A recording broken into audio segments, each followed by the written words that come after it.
প্রধান উপদেষ্টা ও দুদককে টিউলিপের উকিল নোটিশ। তারেক রহমানকে চীন সফরের আমন্ত্রণ। আজ থেকে দেশে গুগল পে চালু। সারা দেশে বজ্র বৃষ্টির পূর্বাভাস। যুদ্ধবিরতি ঘোষণা করেছে ইরান। এতক্ষণ আমাদের সাথে থাকার জন্য আপনাদের সবাইকে ধন্যবাদ।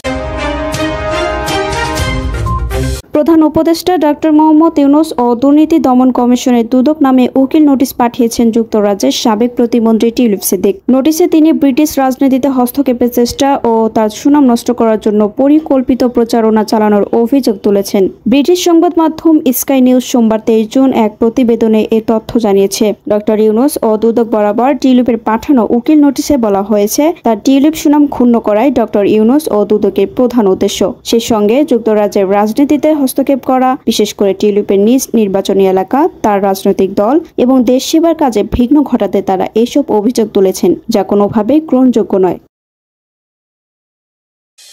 বিএনপির ভারপ্রাপ্ত চেয়ারম্যান তারেক রহমানকে চীন সফরের আমন্ত্রণ জানিয়েছেন সে দেশের communist party CPC polit bureau সদস্য ও ন্যাশনাল কংগ্রেসের ডেপুটি লি হংঝং। সোমবার বিএনপি মহাসচিব মির্জা ফখরুল ইসলাম আলমগীর তার ভেরিফাইড ফেসবুক ওয়ালে এক পোস্টে এ তথ্য জানান। মির্জা ফখরুলের নেতৃত্বে চীন সফর করেছে বিএনপির এক প্রতিনিধি দল। বিএনপি মহাসচিব তার পোস্টে লিখেন, চীনের পিপলস গ্রেট হলে বিএনপি ও সিপিসির মধ্যে দ্বিপাক্ষিক বৈঠক অনুষ্ঠিত হয়। বৈঠকে সিপিসি পলিট ব্যুরো সদস্য ও চীনের ন্যাশনাল কংগ্রেসের ডেপুটি জনাব লি হংঝং বিএনপি প্রতিনিধি দলকে আন্তরিক স্বাগত জানায়। বৈঠকের শুরুতেই তিনি বিএনপির ভারপ্রাপ্ত চেয়ারম্যান তারেক রহমানকে চীন সফরের আনুষ্ঠানিক আমন্ত্রণ জানান। বাংলাদেশে আজ থেকে আনুষ্ঠানিকভাবে চালু হচ্ছে গুগলের ডিজিটাল পেমেন্ট সেবা গুগল পে। মঙ্গলবার 24 জুন রাজধানীতে এক অনুষ্ঠানে বাংলাদেশ ব্যাংকের governor doctor Ahsan S Mansur এই সেবার উদ্বোধন করবেন। বিশ্বজুড়ে ব্যবহৃত এই আধুনিক লেনদেন সেবাটি দেশের বাজারে নিয়ে আসছে City Bank, Google, Mastercard ও ভিসার সহযোগিতায়। এর মাধ্যমে গুগল পের সঙ্গে অংশীদারিত্ব গড়ে তোলা প্রথম বাংলাদেশি ব্যাংক হিসেবে স্বীকৃতি পাচ্ছে সিটি ব্যাংক।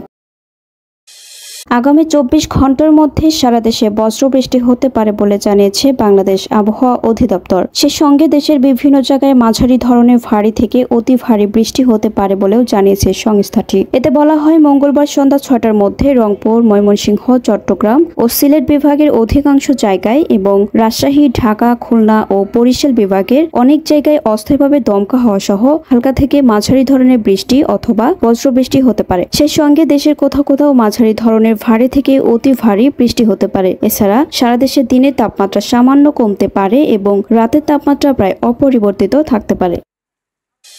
ইসরায়েলের রাতভর ক্ষেপণাস্ত্র হামলা চালিয়ে যুদ্ধবিরতি ঘোষণা করেছে ইরান। দেশটির রাষ্ট্রীয় টেলিভিশন জানিয়েছে যে রাতের ক্ষেপণাস্ত্র হামলার পর ইসরায়েল তাদের সঙ্গে যুদ্ধবিরতি শুরু করেছে। এর আগে সামাজিক মাধ্যম ট্রুথ সোশ্যালে দেওয়া পোস্টে মার্কিন প্রেসিডেন্ট ডোনাল্ড ট্রাম্প বলেছিলেন, ইসরায়েল ও ইরান একটি সম্পূর্ণ সর্বাত্মক যুদ্ধবিরতিতে সম্মত হয়েছে। নিজের মালিকানাধীন সামাজিক মাধ্যম ট্রুথ সোশ্যালে দেওয়া এক পোস্টে ট্রাম্প এই তথ্য জানান বলে এক প্রতিবেদনে জানিয়েছে বিবিসি। তিনি আরও জানান, প্রথম 12 ঘন্টা ইরান যুদ্ধবিরতি পালন করবে এবং পরবর্তী 12 ঘন্টা তা অনুসরণ করবে ইসরায়েল।